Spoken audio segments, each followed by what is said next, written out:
Que privilégio, que prazer estar aqui com os irmãos. Que bacana sempre estar aqui com vocês. A gente estava no início do ano na ordenação do pastor Tiago, e é sempre um prazer estar aqui com a igreja liderado pelo pastor Ciro, pelo pastor Tiago. Essa igreja tem uma característica, que é uma qualidade dos seus pastores também, mas é uma qualidade da igreja, é a alegria. A gente chega para cá e sente feliz, sente bem, sente em casa. É gostoso estar aqui com vocês. Então eu agradeço a maneira que você recebe não só a mim, mas também o pastor Marcílio. Pastor Marcílio é plantador de igreja. Ele, junto com o pastor Hubner, eles eram membros da igreja onde eu sirvo no presbitério, a Igreja Batista da Graça, em São José dos Campos. Trago um abraço da Igreja Batista da Graça.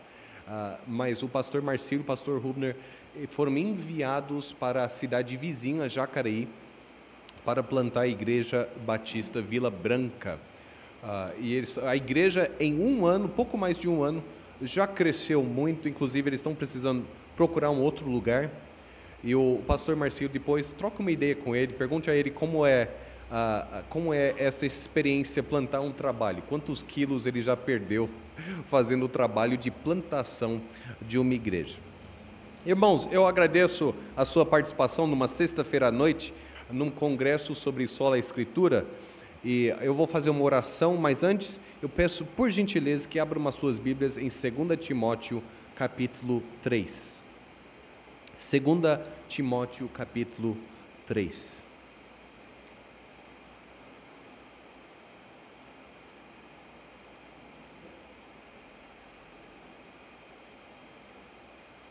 O texto foi lido no versículo 14 a 17, no início da nossa reunião, mas eu peço que abram ali em 2 Timóteo, a partir do versículo 1, faremos algumas considerações.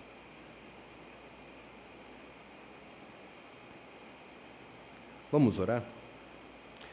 Senhor Deus, nós te louvamos porque essa palavra que nós temos nas nossas mãos, ela não é apenas tinta sobre papel, ela não é apenas alguma coisa que saiu de uma gráfica e chegou até nós. Ela é palavra viva, ela é a sua palavra. Portanto, coloque em nossos corações não apenas alegria enquanto estudamos a sua palavra, mas coloque em nossos corações o temor do Senhor, porque isso não é apenas um livro, é o seu livro, são as suas palavras. Nós pedimos, Senhor Jesus, enquanto estudamos esse assunto esta noite, que o seu Santo Espírito esteja transformando corações, o meu e dos nossos ouvintes. Em nome de Cristo pedimos isso. Amém. Aqui em 2 Timóteo, capítulo 3, o capítulo termina, o capítulo começa um tanto pessimista. O seu autor é o apóstolo Paulo. E o apóstolo Paulo, quando ele escreveu 2 Timóteo, ele teria por volta de uns 65 a 67 anos. É a última epístola que ele escreve. Em uma questão de 1 ou 2 anos, ele será morto pelo Império Romano por pregar o Evangelho. É a última carta que ele escreve. Ele escreveu ao Timóteo, que tinha, no momento que essa carta foi escrita, já era um jovem de 40 e poucos anos. Esse jovem tinha muitas responsabilidades, além de pastorear igrejas, ele tinha a responsabilidade de compartilhar a palavra de Deus. É uma carta que o apóstolo Paulo escreveu a Timóteo com muito carinho, com muito amor, mas também de uma maneira bastante clara, dizendo, assim como nós vamos ver aqui no início do capítulo 3, Paulo dá real para Timóteo e diz assim, olha, as coisas tendem a ir do mal ao pior. E aí o apóstolo Paulo ele vai começar a descrever os homens, não só daquela época, mas como ele imagina que os homens vão piorando.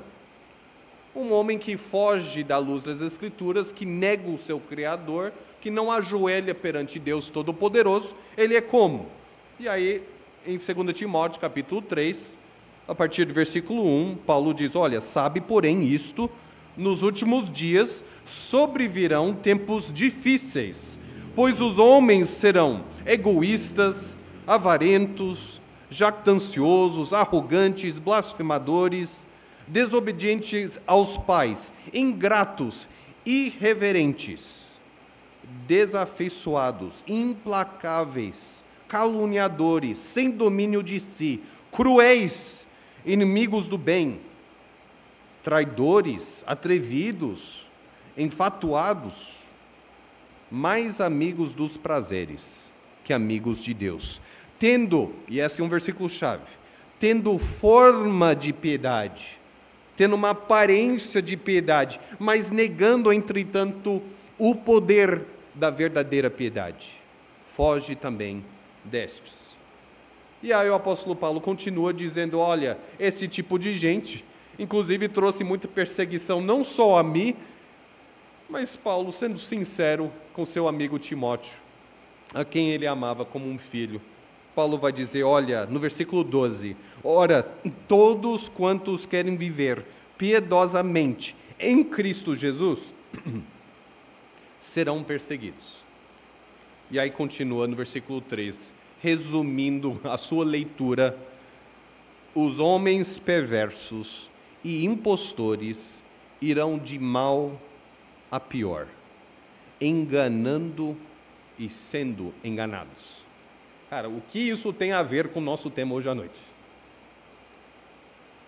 O fato de que os homens maus e perversos, negando a aparência da piedade, fogem da presença de Deus e são enganados e enganam aos outros. O que isso tem a ver com o nosso texto, o nosso tópico, sola Escritura? Mais precisamente, hoje à noite, a inspiração da palavra de Deus e a autoridade da palavra de Deus. O que isso tem a ver? Bom, os próximos versículos. Porque o apóstolo Paulo vai dizer, olha, Timóteo, depois que eu disse a respeito de como os homens vão do mal ao pior, e como você sofrerá perseguição, o meu conselho e a minha instrução é o seguinte, a partir do versículo 14. Tu, porém, permanece. Ou seja, Timóteo, jovem Timóteo, sabendo que a situação vai do mal ao pior, primeiro, não se assusta. Não precise criar ou modificar a palavra ou ministério. Obrigado, Davi.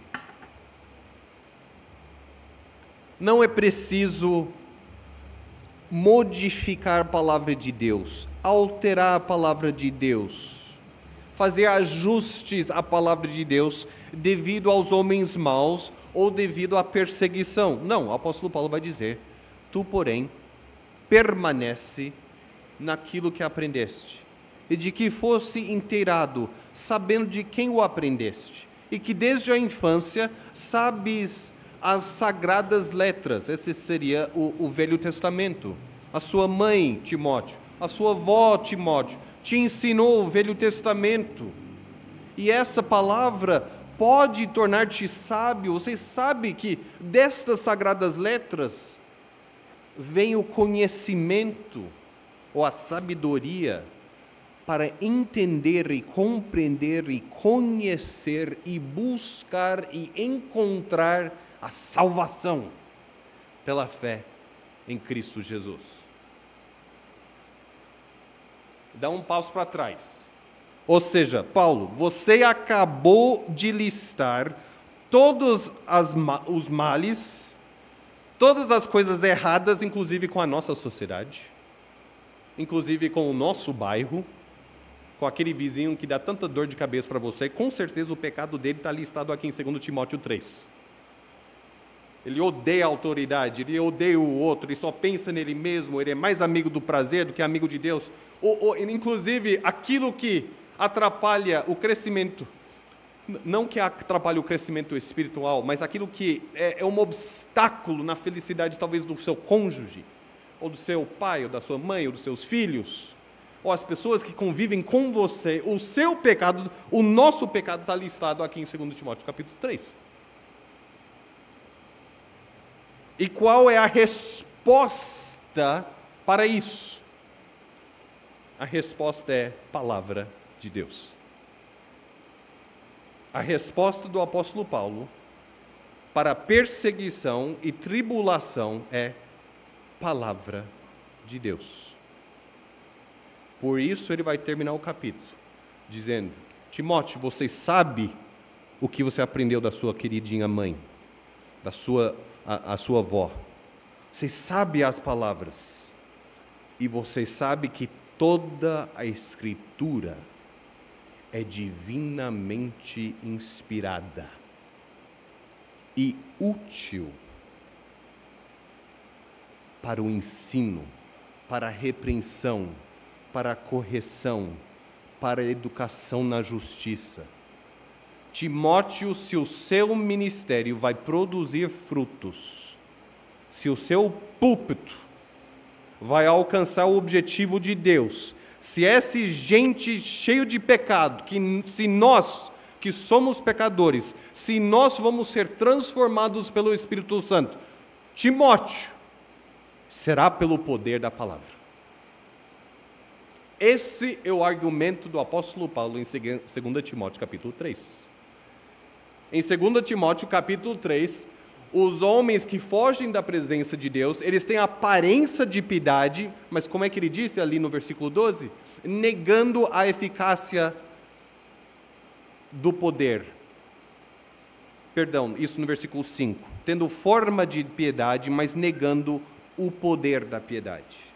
Piedade é aquilo que é igual a Cristo, que se assemelha a Cristo, que é parecido com Cristo.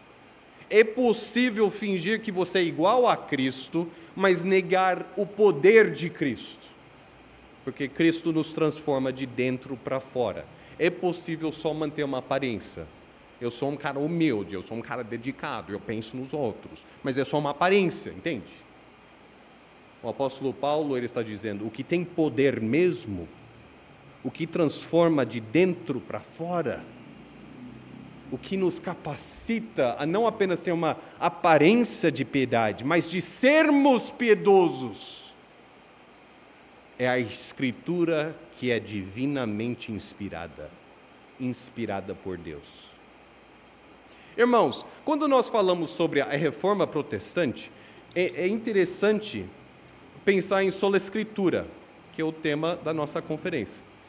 Ali no século XVI, quando os reformadores levantaram os seus argumentos contra a Igreja Católica Romana daquela época, e eles falavam a respeito da sola Escritura, a Igreja Católica Romana também entendia que a palavra de Deus era inspirada, inclusive entende até hoje. Então não era no sentido de nós entendemos que a palavra de Deus é inspirada e vocês não. Não era esse o argumento. Também não era o argumento do tipo, nós entendemos que a palavra de Deus tem autoridade. Os amigos católicos romanos daquela época também diriam, não, a palavra de Deus tem autoridade. Claro, o meu padre diz assim também. Não era esse o argumento. Qual que era o argumento dos reformadores? O entendimento deles era que apenas a palavra de Deus tem autoridade e é inerrante. É inspirada e inerrante. Para os colegas católicos romanos, eles vão entender que a palavra de Deus é inspirada, ela tem autoridade, mas também o magistério, talvez a tradição da igreja, trariam também autoridade inerrante para guiar e direcionar a igreja. A oposição dos reformadores era de que somente as escrituras são inerrantes. Somente a escritura é inspirada e inerrante. E por isso, somente ela tem autoridade absoluta e divina para direcionar os nossos caminhos. É o que está dizendo o apóstolo Paulo em 2 Timóteo capítulo 3, versículo 16. Toda a Escritura, não todos os escritos que existem, eu fiz uma pesquisa rápida, Marcelo, e parece, eles não têm um número exato, mas dizem que tem entre 58 a 60 milhões de livros únicos. Porque tem outros livros que vão incluir aqueles livros. Mas se você pegar só os livros que foram publicados, escritos, unicamente só elas, e você numerar todos os livros de toda a história humana, dá um número aí de 58 milhões a 60 milhões de livros. Ou seja, existem outros livros. Sola Escritura não está dizendo que só existe esse livro. É claro que existem outros livros. Sola Escritura não está dizendo também que somente esse livro tem coisas boas para dizer. Tem muita coisa boa em muitos outros livros. Muitos outros autores vão compartilhar sabedoria e conhecimento. Tem muito livro ruim também, mas, caramba, dessas 60 milhões, alguns outros livros são bons. A Sola Escritura também não vai dizer que não existe outros livros que não podem afirmar com autoridade a respeito de algum assunto. Tem livros, inclusive, eu recomendo que você dê uma olhada nos livros ali da Editora Fiel e de outras editoras cristãs.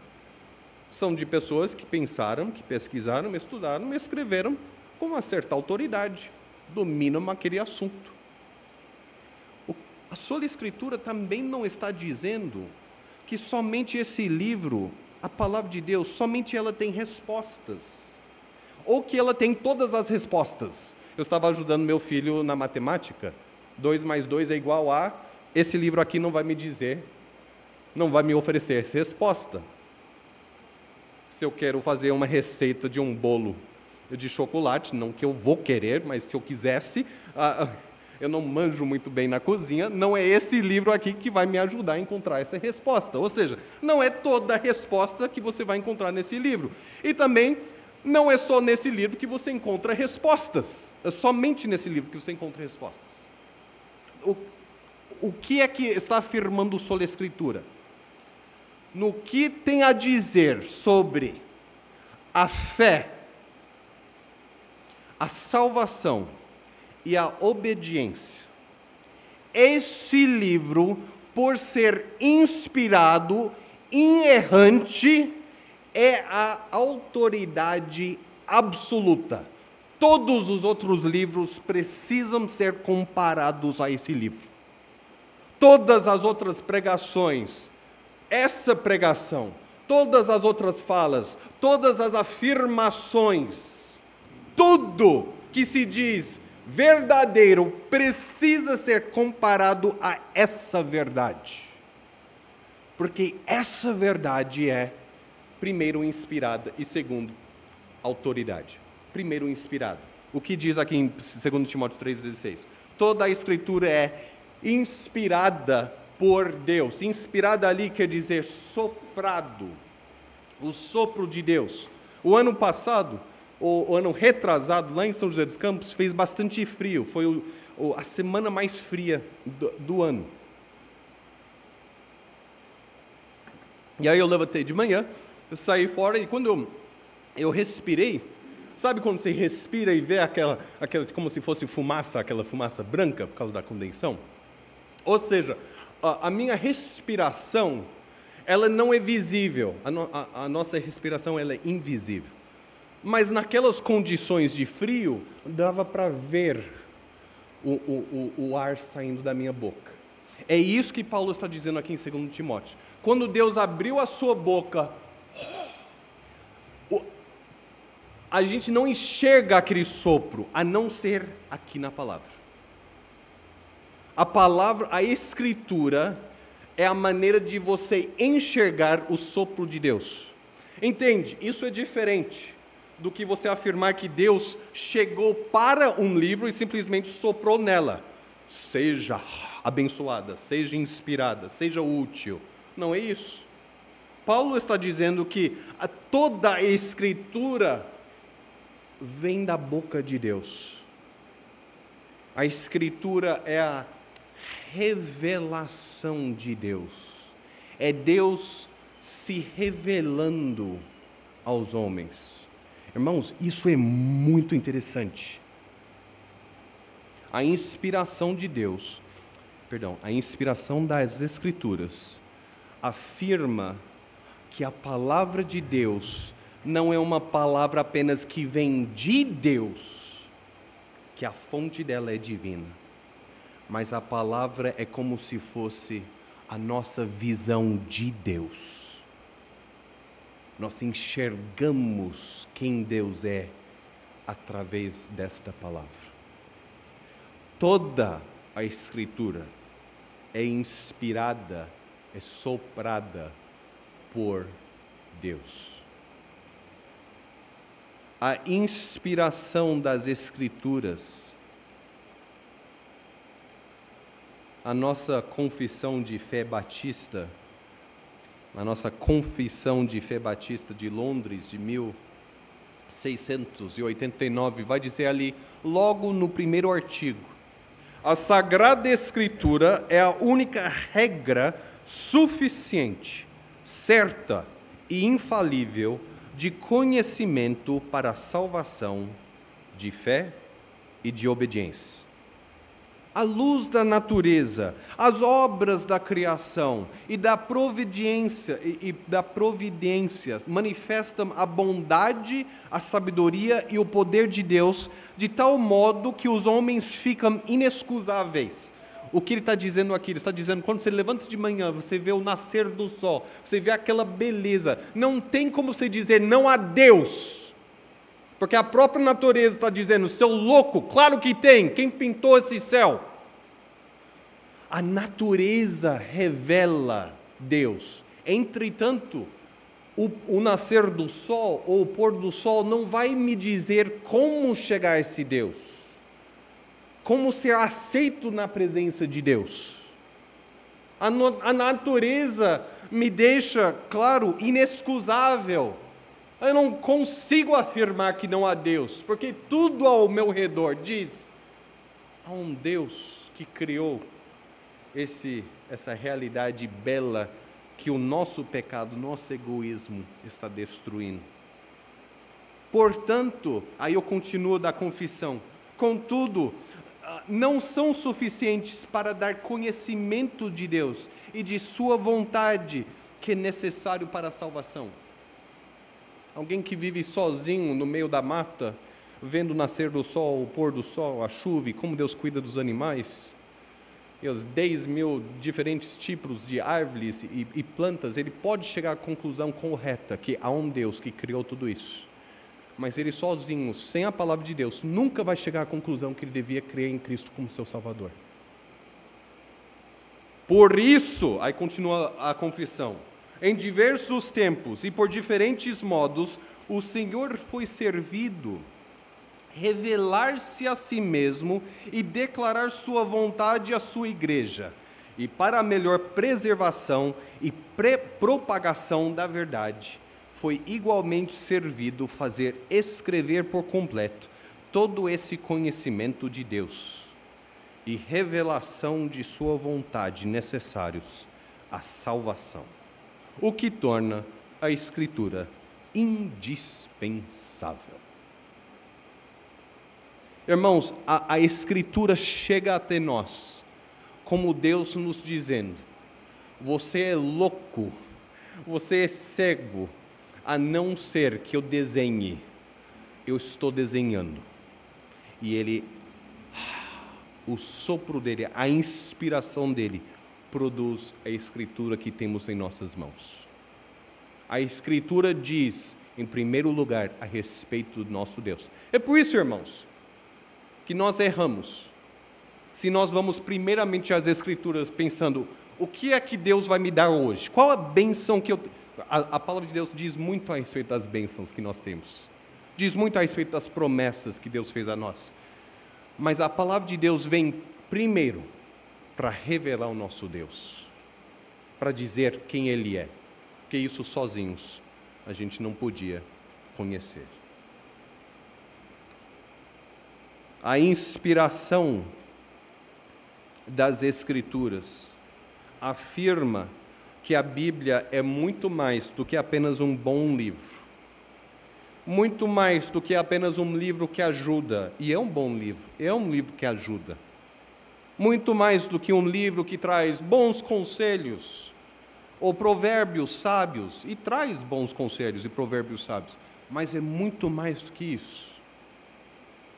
Esta palavra que nós temos em nossas mãos é a palavra do Deus que nos criou e que nos conhece de dentro para fora e que nos ama.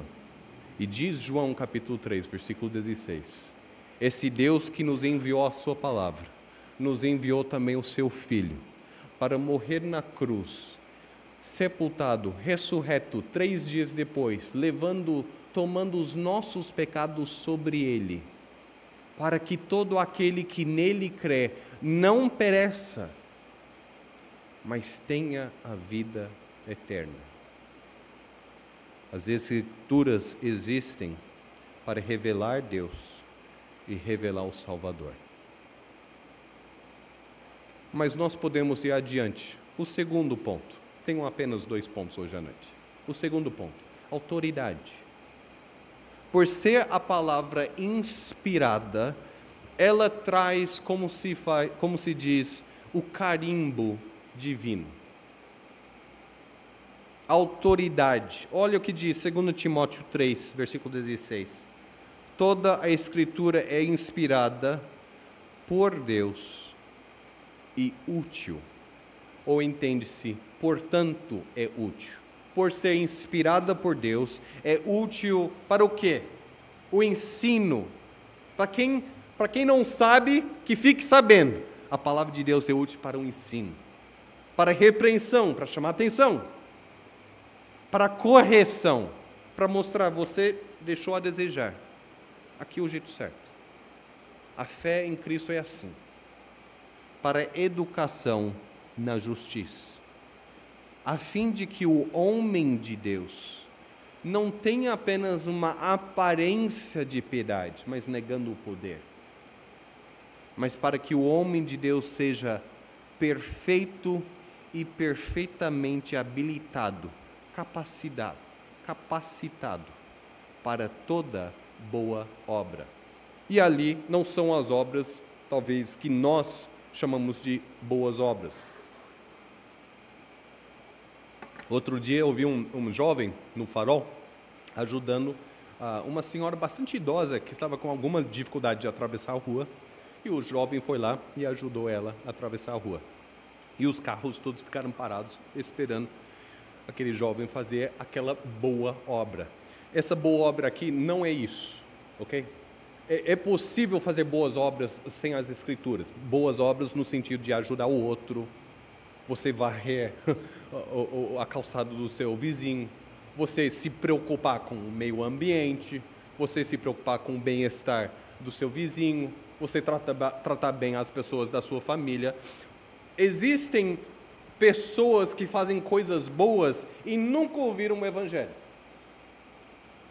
Isso por quê? Porque Deus ainda não entregou a nossa realidade a uma total perdição. Existe a depravação total, mas isso não quer dizer que somos totalmente depravados. Ainda conseguimos fazer alguns atos que vão apontar de que nosso Criador é um bom Criador. Isso é assunto para outro momento. Essas boas obras aqui, em 2 Timóteo 3, versículo 17, diz a respeito daquelas obras da piedade, no que é igual a Cristo. Cristo é um maravilhoso Salvador. E se você chegou aqui esta noite e você já ouviu falar talvez sobre a Cristo mais histórico, aquele judeu, professor, que curava, que cuidava, fazia bons atos, fazia boas milagres, de fato ele fazia boas obras, mas ele fazia muito mais do que isso, ele perdoava pecadores. Ele compartilhava o Evangelho que são as boas notícias do Evangelho, as boas novas de que em Cristo nossos pecados são perdoados e somos eternamente aceitos na presença de Deus. É nesse sentido que o Evangelho, as Escrituras nos capacitam a ser como Cristo. Não é possível ser como Cristo sem as Escrituras. Não é possível compartilhar o Evangelho sem as Escrituras. Não é possível amar alguém como Deus nos ama em Cristo. Sem as Escrituras, não é possível perdoar alguém como Cristo nos perdoa, sem as Escrituras. São as Escrituras que permitem que nós podemos fazer como nosso Salvador, fazer boas obras, como Ele faz. É útil, essa Escritura é útil para ensino. É o padrão a qual se compara os demais padrões.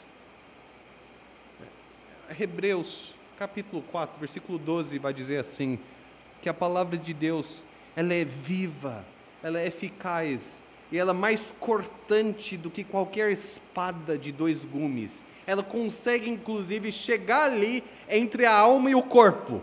Já pensou alguém perguntar para você, pastor Tiago, onde é que acaba a alma e começa o corpo? Né? O pastor Gilson fez essa pergunta uma vez, numa conversa mais descontraída, né? O pastor Gilson, um pastor lá na igreja.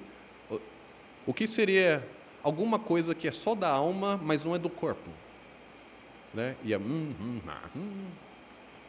arrogância, vai. E alguém não pode ser fisicamente arrogante? Não, tá bom. E aí ele, o que seria algo que é do corpo, mas não é da alma? Sede. Sede não chega a ter um nível alma? O salmista não diz, a minha alma tem sede de... E aí em Hebreus vai dizer, a palavra de Deus, ela é capaz de definir, cortar ali entre a alma e o corpo. Chegar nas profundezas de quem nós somos e discernir quem nós somos. E mostrar para nós a podridão que nós somos e que escondemos aqui dentro. O orgulho, a arrogância, a vontade de olhar para nós mesmos ao invés de olhar para a beleza do nosso Salvador. A Escritura faz isso. Ela tem autoridade para fazer isso. Porque ela não é apenas algumas palavras, ela é a palavra de Deus. É Deus apontando os nossos pecados. É Deus também apontando a nossa salvação, a nossa esperança. A pergunta que vem à tona esta noite é: você se ajoelha perante essa palavra? Porque chega até nós uma palavra que chama a nossa atenção, irmãos. Jesus Cristo diz que, olha, até os demônios, os diabos, sabem que Deus existe e tremem por conta disso, mas não deixam de fazer trabalho diabólico. Não deixam de tentar destruir a igreja, e a família, e o seu casamento. O diabo e os seus diabinhos malditos infernais, que um dia vão ser punidos eternamente, eles, mesmo sabendo que há um Deus, e que esse Deus é verdadeiro, esse Deus é justo, eles tremem, mas continuem fazendo o errado. E aí chega a nós, hoje, em 2025, essa palavra. Você confessa, talvez, que essa é a palavra de Deus, mas até os diabos podem fazer isso. A pergunta que vem a nós todos, é: você faz mais do que apenas reconhecer que essa palavra é divina? Você adora o Deus que ela adora. Você exalta o Salvador que ela exalta. Você recebe como verdadeira as suas verdades, e você busca o poder de Deus para aplicar na sua vida, não apenas ideias boas ou ideias conservadoras, mas a palavra de Deus, inspirada pelo Deus que te criou. Você está pronto a se ajoelhar perante essa palavra que sai da boca de Deus? Irmãos, para encerrar, gostaria de oferecer uma aplicação. Primeiro, esse texto nos traz um conforto profundo. Se essa palavra é totalmente divina, totalmente inspirada por Deus, ali no Salmo 119, vai dizer assim, versículo 50, o que me consola na minha angústia é isso: a tua palavra me vivifica. Salmo 119, versículo 50. O que me consola na minha angústia é que a sua palavra, ela me vivifica. A palavra de Deus, ela é um conforto para nós. Sabe por quê, irmãos? Porque tudo que você pode dizer a respeito de Deus é eterno, é justo, é fiel. Você pode afirmar a respeito da sua palavra. Puxa vida, quanta coisa aconteceu nos últimos 2000 anos, desde que Jesus Cristo andou na nossa terra. Quanta coisa mudou. Uma coisa não mudou. A palavra de Deus continua verdadeira, continua justa. Aquilo que ela promete, ela cumpre. Aquilo que ela chama atenção, ela continua chamando a atenção. Aquilo que ela exalta, ela continua exaltando. Aquilo que ela prega. Salmo 119 diz ainda, o versículo 105. O salmista vai dizer, olha, lâmpada para os meus pés é a tua palavra e luz para os meus caminhos. Ou em outras palavras, ele está dizendo, cara, eu me perco tão facilmente, que bom que tem a sua palavra. Ela é luz para os meus pés. Eu não consigo enxergar lá na frente, mas graças a Deus consigo ver o próximo passo. Ela me mostra o caminho no qual eu devo andar. Me mostra como ser fiel hoje. E amanhã ela vai me mostrar como ser fiel ao meu Salvador amanhã. Ela me chama ao arrependimento e fé em Cristo hoje. Ela diz com autoridade suprema e divina que todos os outros livros de todas as outras religiões devem ser comparados a este, porque somente este livro é inspirado por Deus. Este livro, com autoridade divina, diz: vinde após mim, todos vós que estáis cansados, que estão cansados, que estão sentindo cansaço, e eu vos aliviarei. Promessa com carimbo de Deus. Não é apenas uma boa ideia, uma falsa esperança, é uma promessa que vem das páginas da Escritura. Ainda em Salmo 119, 114, tu és o meu refúgio e o meu escudo, na tua palavra eu espero. Na tua palavra eu espero. Queridos, eu não sei como é a realidade de cada um aqui, mas não é verdade que, pelo menos na minha vida, tem momentos que eu não sei o que fazer? Ou por ter muitas opções, ou por ter nenhuma opção do que fazer. E a palavra de Deus, lembrando, ela não nos promete todas as respostas, mas ela nos promete a verdade. E a verdade é que, como diz Salmo 119, 114, na tua palavra eu espero. Quietinho, eu aguardo. Pacientemente eu espero.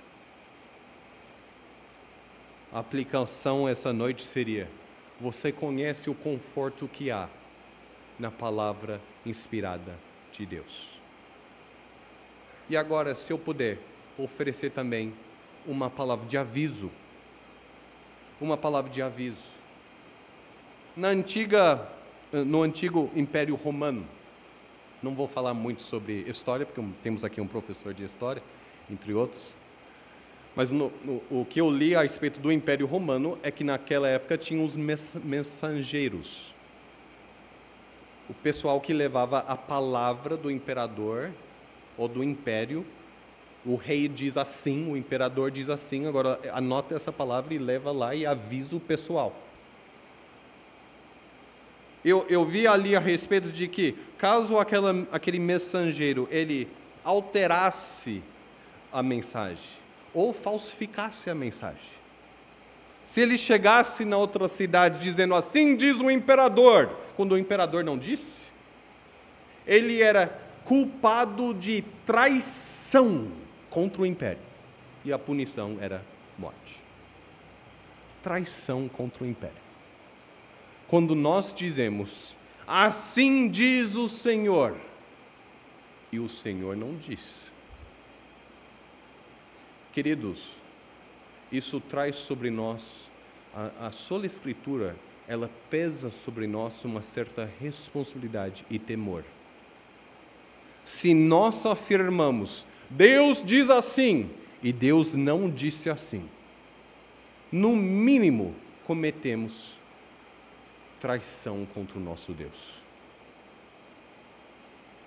O que mais há no protestantismo hoje, infelizmente, não precisamos nem criticar as igrejas da católica romana. Podemos criticar as igrejas protestantes. O que mais se vê são pessoas afirmando aquilo que Deus não afirma. Elas estão adicionando ou manipulando ou modificando a palavra de Deus, como foi aquela vez que eu teve um encontro com 2 mormons, que é uma seita, eles dizem uma seita cristã, no sentido de que eles também vão falar a respeito de Cristo, mas é uma seita diabólica, infernal, no sentido de que ela não prega Cristo. Se você crer naquilo, a sua alma vai para o inferno, não tem a mensagem do Evangelho. E esses 2 missionários gringos, como eu era gringo, meu pai era americano, missionário, eu encontrei com eles, trocamos, você é dos Estados Unidos, eu também, olha só. E eles falaram assim, você tem o livro do Mormon, Daniel? Eu não sabia o que era isso, cara. Eu tinha o quê, uns 14 anos? Não, o que é isso? Ele falou, é tipo a Bíblia. O fogo do céu poderia ter caído aquele momento e me consumido junto com aqueles hereges. Quando a gente começa a dizer, é tipo a palavra de Deus, é parecido, é a mesma coisa, e colocar a autoridade divina, falsificar o carimbo de Deus sobre aquilo que Deus não disse, é traição contra o império. É traição contra Deus. Então, cuidado. Se você diz e afirma em alto bom som que você crê na sola Escritura, que seja visível pela sua vida que você crê, que Deus te deu uma palavra e que você está procurando ser submissa àquela palavra através de Jesus Cristo. Que não seja dito de qualquer um de nós, que ninguém chegue a nós e diga, você crê que há uma palavra que veio daquele Criador que nos ama? Você crê assim? Puxa, eu nunca ia adivinhar. Pela maneira que você se comporta, vive, obedece. Que sejamos seguidores de Jesus Cristo, obedientes à palavra de Cristo. Se você está aqui esta noite, e é a primeira vez que você ouviu falar sobre a palavra inspirada de Deus, eu faço o convite. Pegue e leia. Que a palavra de Deus, não as nossas palavras, a palavra de Deus, ela é viva, ela é eficaz, ela exalta Jesus Cristo. Se você está aqui essa noite e você já crê, eu tenho uma sugestão igual a outra. Pegue e lê, que a palavra de Deus, ela é viva, ela é eficaz, ela é verdadeira. Vamos orar? Senhor Deus, nós te louvamos em gratidão pela palavra que temos recebido.